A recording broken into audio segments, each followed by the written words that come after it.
안녕하세요. 돈을 공부하는 남자 수페TV의 수페입니다. 이번 주 시장은 한마디로 정리하면 기대가 현실에 부딪혔습니다. 엔비디아가 실적 발표했는데 숫자는 나쁘지 않았지만 주가는 급락했죠. 오늘 오후에는 이스라엘이 이란을 공습했습니다. 트럼프는 공격 직후 중대한 전투가 시작됐다고 발표했는데요. 증시 변동성이 극에 달할 수 있는 사건이 발생됐습니다. 우리는 어떻게 대응하면 좋을지 주간 브리핑과 함께 정리해보겠습니다. 시작 전에 이런 영상을 계속 받아보고 싶으시다면 구독과 좋아요 그리고 따뜻한 댓글 부탁드립니다. 여러분의 관심이 저를 행복하게 합니다. 감사합니다. 미국 4대 지수 현황을 체크해 볼게요. 다우존스는 이번 주 1.3% 하락했고 S&P 500은 0.5% 빠졌습니다. 나스닥도 0.3% 조정을 받았는데 장기 채권은 1.6% 올랐습니다. 주식은 하락하고 장기 채권이 상승하는 한 주였습니다. 이번 주 S&P 500을 보면 여전히 빅테크 중심으로 성장주가 힘이 없죠. 크게 하락한 기업을 보면 다음과 같습니다. 이 중에 중요하게 봐야 될 기업 3개만 추려보면 첫 번째는 엔비디아입니다. 사상 최고 실적을 발표했음에도 주가가 급락했죠. 시장이 더 이상 좋은 실적에 반응하지 않는다는 신호입니다. 엔비디아 이야기는 뒤에서 조금 더 자세히 볼 거고요. 두 번째는 테슬라입니다. 이번 주 2.2% 하락했는데요. 로보택시 부문 핵심 인물이 회사를 떠났습니다. 주가는 바로 반응했죠. 테슬라는 지금 전기차가 아니라 AI와 자율주행으로 밸류에이션을 유지하고 있는 기업입니다. 사람이 빠진다는 건 숫자 이상의 신호일 수 있겠죠. 잘 지켜봐야겠습니다. 마지막 세 번째는 금융주인데요. JP모건을 포함해 금융주가 일제히 하락했습니다. 기업 대출 부실 우려가 다시 수면 위로 올라왔는데요. 경기가 버텨준다 해도 대출이 돌아오지 않으면 은행의 실적은 무너집니다. 연착륙 기대가 흔들리기 시작했습니다. 한 줄 요약하면 이런데요. 이번 주 시장은 실적도 정책도 아닌 신뢰가 흔들리는 한 주였습니다. 테마 ETF 바로미터를 보겠습니다. 왼쪽에 있는 섹터를 먼저 보면 이번 주 신고가를 경신한 섹터가 3개나 있습니다. 경기방어주, 유틸리티, 에너지가 있고요. 헬스케어는 2.1% 시원하게 반등했고 반대로 금융주는 1.9% 빠졌습니다. 오른쪽 위에 가치랑 성장을 놓고 보면 대형 성장주가 0.8% 조정을 받았고 오른쪽 아래 배당 쪽을 보면 SCHAD는 이번 주에도 신고가를 경신했습니다. 그리고 리츠가 차근차근 올라오면서 VNQ가 이번 주 0.7% 추가 상승이 나왔습니다. 오른쪽 위에 성장을 보면 반도체가 조정을 많이 받았죠. 2.9% 빠지면서 최고점 대비 하락률 4.5%까지 키워지는 모습이고요. 오른쪽 아래 혁신을 보면 비트코인이 1.7% 추가 하락이 나왔습니다. 빅테크와 고배당의 최고점 대비 하락률을 볼게요. 왼쪽에 있는 빅테크를 먼저 보면 이번 주 반등을 시원하게 한 건 넷플릭스죠. 13% 반등이 나왔습니다. 반대로 앞에서 말씀드렸듯이 엔비디아는 5% 조정을 받아서 최고점 대비 하락률 16.5%까지 키워졌습니다. 그리고 오른쪽에 고배당 기업들을 보면 알트리아랑 로키드마틴은 신고가를 경신했고요. 엑스모빌은 3.3% 추가 상승이 나왔습니다. 하락폭이 컸던 엔비디아 차트를 보면 7개월간 박스권에 갇혀있죠. 10월 고점 이후에 $200를 넘지 못하고 있고 아래로는 $160 지지선에서 버텨주는 구간이 반복되고 있습니다. 그런데 이번 실적 발표 이후에 주가가 다시 그 지지선 근처로 내려왔는데요. 현재 $177로 200일 이동평균선 근처에 있습니다. 여기서 이 선을 지켜주느냐가 핵심인데요. 200일 선이 무너지면 단순한 조정이 아니라 추세 전환 신호입니다. 반대로 이 구간에서 다시 반등한다면 7개월 박스권 하단을 다시 한번 확인하는 자리가 될 거고요.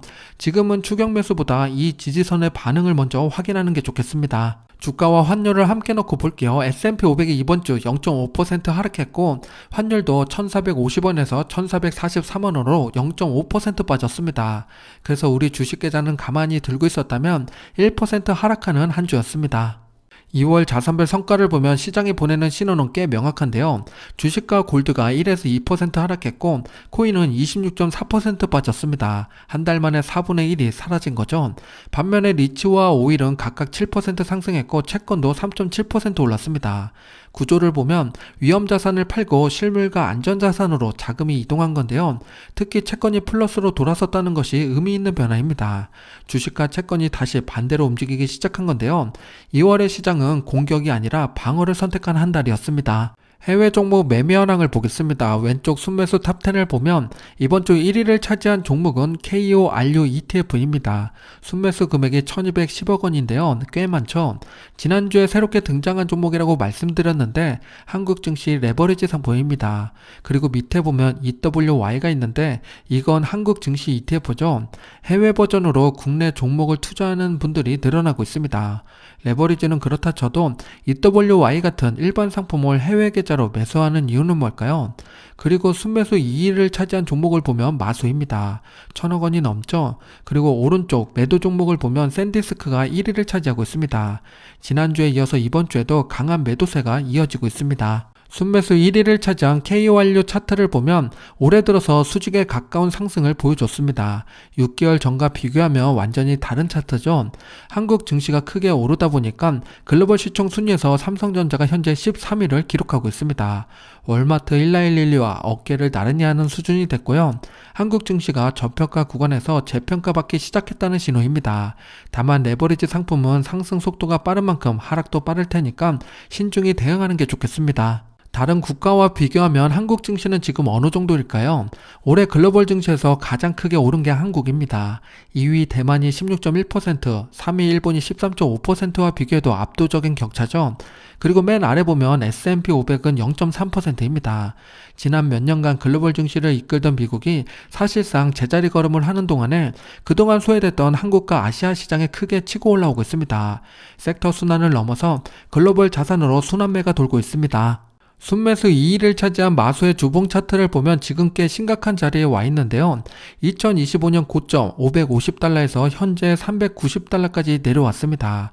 고점 대비 30% 가까이 빠진 거죠.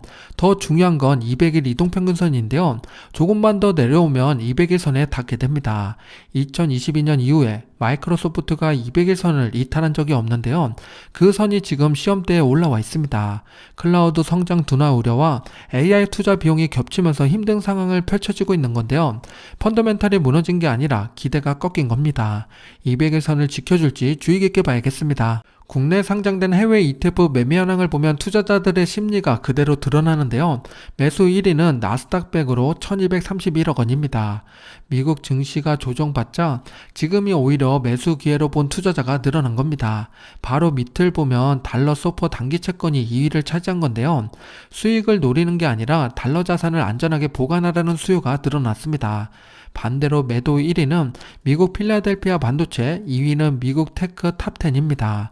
엔비디아 급락 이후 반도체와 빅테크에서 발을 빼는 흐름이 나타나고 있습니다. 정리하면 지수는 담고 테마는 던진 거죠. 공격보다 구조를 지키는 방향으로 투자자들이 움직이고 있습니다. 매수 2위를 차지한 달러 소파금리 ETF를 조금 더 자세히 설명드리겠습니다. 소파금리는 미국 기준금리와 거의 동일하게 움직이고요.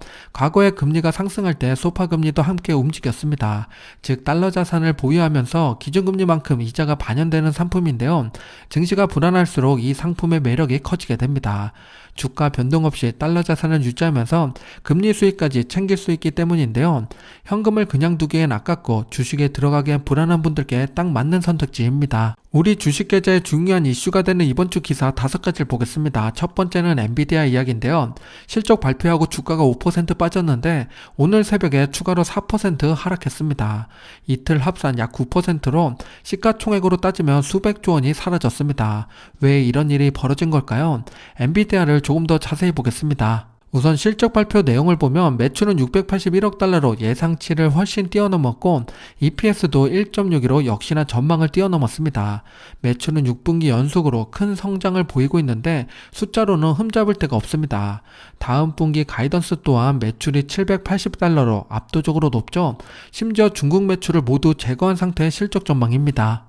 매출 구조를 보면 데이터 센터 비중이 압도적이죠. 전체 매출에서 94%가 데이터 센터입니다. 지난 분기 대비 22% 증가한 수치인데요. 대단하죠. 제가 이번에 주의 깊게 본 것은 옴니버스와 코스모스 매출입니다. 초록색으로 표시한 부분인데 지금은 비중이 그렇게 크지 않죠. 하지만 자세히 뜯어보면 지난 분기보다 이번에 매출이 크게 증가했습니다. 74%나 늘어났는데요. 점점 엔비디아 생태계가 확장되고 있음을 보여주는 수치입니다. 옴니버스와 코스모스가 뭔지 잘 모르시는 분들도 계실 텐데요. 간단하게 설명드리겠습니다. 옴니버스는 쉽게 말해 공장이나 도시를 가상으로 만든 플랫폼인데요. 실제로 짓기 전에 디지털 세계에서 먼저 시뮬레이션을 해보는 겁니다. 비용을 줄이고 실수를 없애는 도구이고요. 코스모스는 로봇과 자율주행을 학습시키는 가상훈련장입니다. 실제 도로나 공장에서 훈련하면 위험하고 비용도 크겠죠. 코스모스 안에서 수백만 번 반복 학습을 시킨 뒤에 현실에 투입하게 됩니다. 결국 두 가지 모두 다 AI가 현실 세계로 나오는 통로 역할을 할 건데요. 엔비디아는 그 통로를 직접 만들고 있습니다. 지난주에 엔비디아 실적 볼 때 중요하게 봐야 될 게 마진이라고 말씀드렸는데요. 예상보다 더 큰 마진을 보여줬습니다. 75%나 되는데요. 만원짜리 제품에서 7,500원을 남긴다는 건 믿을 수 없는 마진율입니다. 그만큼 엔비디아 독점력이 굳건하다는 이야기겠죠. 가격 경쟁을 하는 날이 오면 마진이 하락할 겁니다. 계속 모니터링 하면서 말씀드리겠습니다. 이렇게 미래가치가 높은 엔비디아인데 신기하게도 주가가 크게 하락했죠. 그래서 포워드 P 레시오를 보면 16.45까지 내려왔습니다. 다른 기업과 비교해봐도 너무나 낮죠. 엔비디아가 이렇게까지 저평가된 적이 있나 싶을 정도입니다. 엔비디아 뿐만 아니라 빅테크 기업들도 대부분의 프리미엄을 반납했는데요. 차트를 보면 파란색이 빅테크 기업의 PE 레시오고 남색은 필수 소비자의 PE 레시오입니다.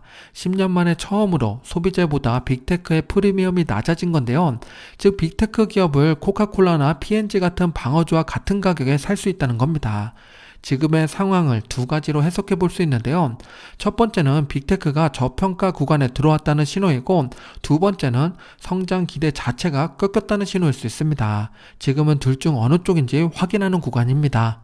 조금 더 구체적으로 볼게요. 빅테크와 필수 소비재의 퍼 격차, 즉 프리미엄이 얼마나 되는지 보여주는 차트인데요. 2021년 고점에서 프리미엄이 20배까지 벌어졌었습니다. 이후 고점이 계속 낮아지더니 지금은 0 아래로 내려온 거죠. 즉 빅테크가 필수 소비재보다 오히려 싸게 거래되고 있다는 겁니다. 10년 만에 처음 있는 일인데요. 역사적으로 이 스프레드가 0 근처까지 내려왔을 때는 빅테크 매수 기회였습니다. 다만 지금은 단순한 밸류에이션 조정인지 AI 성장 기대 자체가 꺾인 건지 판단이 필요합니다. 숫자는 매력적이지만 확인이 필요한 시점입니다. 두 번째 기사는 넷플릭스 이야기인데요. 워너브라더스 인수 관련해서 치열한 공방 끝에 파라마운트가 승리했다는 이야기입니다. 그런데 넷플릭스는 졌지만 진 것 같지 않는 분위기죠. 왜 그런지 보겠습니다. 넷플릭스 주가 차트로 워너브라더스 인수 전 타임라인을 확인해 보겠습니다. 우선 입찰 경쟁이 시작된 작년 10월에 넷플릭스는 한 계단 내려왔죠. 힘든 시간이 될 거란 암시였습니다. 그 뒤로 다행히 827억 달러에 넷플릭스가 인수하겠다고 합의를 했는데요. 그런데 인수 가격이 꽤 높았죠. 그래서 주가가 많이 빠졌습니다. 거기에 더해서 파라마운트가 1084억 달러를 제시하면서 제동을 걸었는데요. 베팅하듯이 넷플릭스는 전액 현금으로 인수하겠다고 제안했습니다. 이러면서 마침표가 찍히나 싶었는데 미국 법무부에서 반독점 조사를 하겠다고 합니다. 넷플릭스의 주가는 하염없이 하락할 수밖에 없었는데요. 그런데 이번 주에 파라마운트가 더 공격적으로 나오자 넷플릭스는 두 손을 들었습니다. 인수전을 포기한 건데요. 그 소식이 전해지자 주가는 오히려 급등했습니다. 75달러 하던 주가가 어느새 96달러까지 올라온 건데요. 그 이유는 그동안 악재로 작용됐던 모든 것이 사라져버렸기 때문입니다. 입찰 경쟁 전후로 돌아간다면 주가는 120달러까지 회복될 가능성이 있는데요. 거래량이 터지면서 급등이 나왔기 때문에 긍정적으로 봐도 좋겠습니다. 현재 미국 OTT 시장 점유율을 보면 넷플릭스와 아마존이 치열한 1위 경쟁을 하고 있죠. 작년에는 넷플릭스가 1위였는데 아마존이 역전했습니다. 이렇다 보니 넷플릭스는 워너의 점유율이 간절했을 건데요. 파라마운트가 워너를 인수했으니까 점유율이 22%가 됩니다. 그럼 이제부터 아마존, 넷플릭스, 파라마운트 3파전이 되겠죠. 통합 과정에서 자본과 규제 리스크를 어떻게 풀어가느냐에 따라서 오히려 더 오게 될 수도 있는 상황입니다. 넷플릭스는 그 점을 공략할 것 같죠? 앞으로 어떻게 흘러가는지 지켜보면서 특이사항이 나오면 또 말씀드리겠습니다. 세 번째 기사는 트럼프의 국정연설 이야기인데요. 역대 최장시간 108분이었다고 합니다. 트럼프는 어떤 이야기를 했는지 투자자 관점에서 주의 깊게 봐야 될 포인트를 짚어보겠습니다. 이번 연설에서 트럼프는 감세, 관세, 제조업 부활, 이민 통제까지 온갖 정책을 쏟아냈습니다. 말 그대로 트럼프식 미국 우선주의 총집합이었는데요. 말이 끝날 때마다 누군가는 기립박수를 보내고 누군가는 묵묵히 앉아있는 게 정치는 어느 나라나 마찬가지란 생각이 들었습니다. 투자자 관점에서 꼭 봐야 될 포인트만 추려보겠습니다. 첫 번째는 역시 관세죠. 우리는 다시 돈을 벌 것이라고 이야기했습니다. 이 말은 관세를 협상카드가 아닌 수입원으로 보겠다는 선언입니다. 수익기업과 소비재 섹터는 계속 압박을 받을 것 같고요. 두 번째는 감세와 재정 지출을 동시에 하겠다는 내용인데요. 성장은 좋지만 국채 발행도 함께 늘어날 수밖에 없습니다. 금리가 쉽게 내려오긴 어려운 구조가 됐고요. 마지막 세 번째는 수혜산업입니다. 대표적으로 방위 인프라 전력이 있는데요.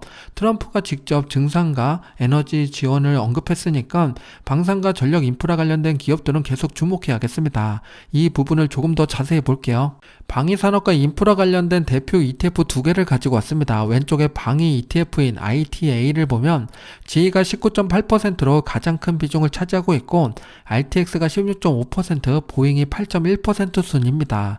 상위 10개 종목이 전체의 75%를 차지하는 집중형 ETF고요. 방산 예산이 늘어날수록 이 기업들이 직접 수혜받게 됩니다. 오른쪽에 인프라 ETF인 PAVE ETF 구성을 보면 좀 다르죠. 하움의 4.3%를 필두로 상위 10개의 비중이 32%로 고르게 분산되어 있습니다. 도로, 전력, 철도 등 다양한 인프라 기업이 담고 있는데요. 트럼프 정책 방향에 베팅한다면 참고해 보시기 바랍니다. 추가로 두 개의 ETF를 보면서 공통점 하나를 발견했는데요. 탑10 기업에 겹치는 회사가 하나 있습니다. 그건 바로 하우멧 에어로스페이스인데요. 이 기업을 조금 더 자세히 보겠습니다. 하우멧은 항공기 엔진과 구조물에 들어가는 핵심 부품을 만드는 기업인데요. 우리 눈에는 보이지 않지만 보잉과 에어버스 항공기의 어딘가에 반드시 하우멧의 부품이 들어가 있습니다. GE나 RTX 같은 엔진 기업에도 핵심 소재를 납품하고 있죠. 방산과 인프라 ETF에 동시에 담긴 이유가 바로 이거입니다. 군용기에도 민간 항공기에도 모두 납품하는 구조이기 때문인데요. 트럼프가 국방비를 늘리고 인프라에 투자할수록 하우멧은 양쪽으로 수혜받는 기업입니다. 네 번째 기사는 미국과 이란의 핵협상 이야기인데요. 미국은 핵협상 테이블에 앉아 있으면서도 동시에 자폭 드론을 배치했습니다. 트럼프식 협상법이죠. 말과 행동이 다른 게 아니라 둘 다 압박하는 수단입니다. 중동 긴장이 다시 올라오고 있습니다. 얼마 전에 미국이 수십 년 만에 최대 규모의 함대와 항공 전력을 중동에 집결시켰습니다. 항공모함의 전투기까지 실제 전쟁을 염두에 둔 배치인데요. 핵협상을 진행하면서 동시에 군사력을 과시하는 트럼프식 이중 압박을 하고 있습니다. 투자자 관점에서 이 장면은 두 가지 의미가 있는데요. 미국과 이란의 긴장이 단순한 뉴스가 아니라 실제 군사 충돌 가능성으로 격상됐다는 겁니다. 그리고 유가와 방산주가 다시 반등할 수 있는 환경이 만들어졌다는 거죠. 앞에서 말씀드린 ITA, PAVE ETF를 다시 한번 주목해야 될 이유입니다. 지금 트럼프가 강하게 나가는 이유가 있는데요. 이란 내부가 흔들리고 있기 때문입니다. 왼쪽을 보면 반정부 시위가 계속되면서 피해자가 속출하고 민심이 악화되고 있고요. 오른쪽을 보면 핵 사찰이 중단됐고 농축 우라늄이 늘어나고 있음을 가늠해 볼 수 있습니다. 안으로는 민심을 잇고 밖으로는 핵 위험에 노출돼 있습니다. 트럼프는 이 타이밍을 놓치지 않고 이란이 가장 약해진 지금 군사력을 직결시키고 자폭 드론까지 배치하면서 최대 압박을 가하고 있습니다. 협상인지 전쟁인지 결말은 어느 쪽인지 가늠할 수 없지만 유가와 방산주가 크게 움직이고 있습니다. 미국과 이란의 긴장이 높아질수록 반드시 함께 봐야 할 곳이 있는데요. 바로 호르무즈 해협입니다. 전 세계 원유 수송량의 20%, 하루 약 1,700만 배럴이 이 좁은 해협을 통과하게 되는데요. 이란이 이 길목을 막는 순간 글로벌 원유 공급에 직격탄이 날아오게 됩니다. 유가는 즉각 반응할 수밖에 없겠죠. 이란 입장에서 호르무즈는 마지막 카드입니다. 궁지에 몰릴수록 이 카드를 꺼낼 가능성이 높아지는데요. 유가와 에너지 섹터를 주의 깊게 봐야 될 시기입니다. 유가 차트를 보면 최근에 바닥을 찍고 반등하기 시작했는데요. 호르무즈 긴장이 시장에 반영되기 시작한 겁니다. 시나리오별로 정리해보면 유가 80달러는 긴장 고조는 됐지만 실제 차단은 없는 수준입니다. 100달러는 부분적인 차질 또는 며칠간 봉쇄가 발생할 경우고요. 120달러까지 올라갔다. 그러면 전면 봉쇄, 군사 충돌까지 벌어지는 최악의 시나리오가 나타나게 됩니다. 지금 유가는 67달러대죠. 아직 공포가 본격적으로 제대로 반영되지 않는 수준입니다. 이러한 리스크가 현실화될수록 유가는 빠르게 움직일 건데요. 에너지 섹터와 정유주 포트폴리오로 해지 수단을 고려해봐야 됩니다. 유가가 $100까지 올라가면 어떤 일이 벌어질까요? 수혜와 피해를 정리해봤습니다. 수혜 섹터는 명확한데요. 엑스모빌, 쉐보론 같은 정유 메이저와 셰일 생산업체, 유전 서비스 기업이 직접 수혜받게 됩니다. 방산업체도 지정학 리스크로 프리미엄을 붙겠죠. 반대로 피해 섹터도 명확한데요. 항공사는 연료비가 급증하고 페덱스와 UPS 같은 물류기업, 월마트 같은 유통기업도 비용 부담이 커지게 됩니다. 엔비디아, 애플, 테슬라 같은 기술 성장주는 금리 인상 우려로 밸류에이션 압박을 받게 되고요. 거시적으로 보면 CPI가 상승하고 연준의 금리 인하가 더 멀어지게 됩니다. 달러는 강해지고 신흥국 통화는 약세로 바뀌게 될 텐데요. 유가 $100는 단순한 에너지 이슈가 아닙니다. 우리의 계좌를 크게 흔들 수 있는 변수니까 유심히 지켜보고 대응해야겠습니다. 유가 상승 시나리오에 대비하는 방법으로 에너지 ETF를 선택하는 전략이 있는데요. 대표적인 ETF로 XLE가 있습니다. 수혜 기업으로 말씀드린 회사들이 대부분 들어있죠. 개별 종목 대신 ETF 하나로 유가 리스크에 해지하면서 수익까지 노릴 수 있는 구조입니다. 포트폴리오 방어 수단으로 고려해 볼 만합니다. 드러켄밀러는 지금 이 상황을 미리 내다본 걸까요? 작년 말에 브라질 ETF를 매수했습니다. 매수 수량이 355만 주나 되는 큰 금액이죠. 왜 브라질일까요? 브라질은 세계 최대 원유 수출국 중 하나입니다. 유가가 오르면 브라질 경제와 기업 실적이 직접 수혜받게 되죠. 여기에 달러 강세 구간에서 저평가된 신흥국 자산이라는 매력까지 더해지게 됩니다. 단순한 에너지 해지가 아니라 유가 상승과 신흥국 재평가를 동시에 노리는 보석입니다. 마지막 5번째 뉴스는 오늘 새벽에 나온 내용인데요. 오픈 AI가 160조 원 규모의 신규 투자를 유치했다고 합니다. 기업 가치는 1200조 원으로 평가받고 있는데요. 삼성전자 시총의 4배가 넘습니다. 시장이 AI의 미래에 얼마나 베팅하고 있는지 보여주는 숫자죠. 여기서 눈여겨볼 포인트가 있는데요. 160조 원 전액 현금입니다. 주식이 아니라 현금으로 투자 받는다는 건 그만큼 실탄이 필요하다는 뜻이겠죠. AI 인프라 구축에 들어가는 비용이 상상을 초월할 수준이라고 합니다. 현금을 확보한 기업이 이 싸움에서 살아남게 됩니다. 지금 현금이 가장 많은 기업은 어디일까요? 압도적인 1위는 버크셔 해서웨이입니다. 무려 3,820억 달러, 우리 돈으로 550조 원이나 되는데요. 시총의 3분의 1을 현금으로 보유하고 있는 버크셔입니다. AI와 가장 동떨어진 기업이지만 인수전을 통해서 누구보다 빠르게 AI를 품을 수 있는 버크셔입니다. 그 다음으로 현금이 많은 빅테크 기업들을 보면 구글, 아마존, TSMC, 마소, 엔비디아 순입니다. AI 전쟁은 기술 싸움 이전의 현금 싸움이죠. 불확실성이 클수록 현금이 무기가 됩니다. 현금 많은 기업을 눈여겨봐야겠습니다. 추가로 지금 투자자들의 심리를 보면요. 4주 전만 해도 강세가 39.7%로 우세했는데 이번 주에는 반대로 약세가 39.8%로 완전히 역전됐습니다. 한 달 만에 시장을 보는 눈이 바뀐 건데요. 역사적 평균과 비교해도 약세 심리가 평균을 훌쩍 넘습니다. 그런데 여기서 반전이 있죠. 역사적으로 약세 심리가 극에 달했을 때 오히려 매수기였습니다. 작년 4월에 약세가 61.9%까지 올라갔을 때 그 이후 시장은 크게 반등했죠. 지금은 공포에 팔 때가 아니라 구조를 점검할 때입니다. 보유 종목의 펀더멘탈이 살아있다면 흔들릴 이유가 없겠죠. 시장이 불안할수록 원칙이 수익을 만들게 됩니다. 다음 주 배당 기업을 보겠습니다. 3월 2일부터 13일까지인데요.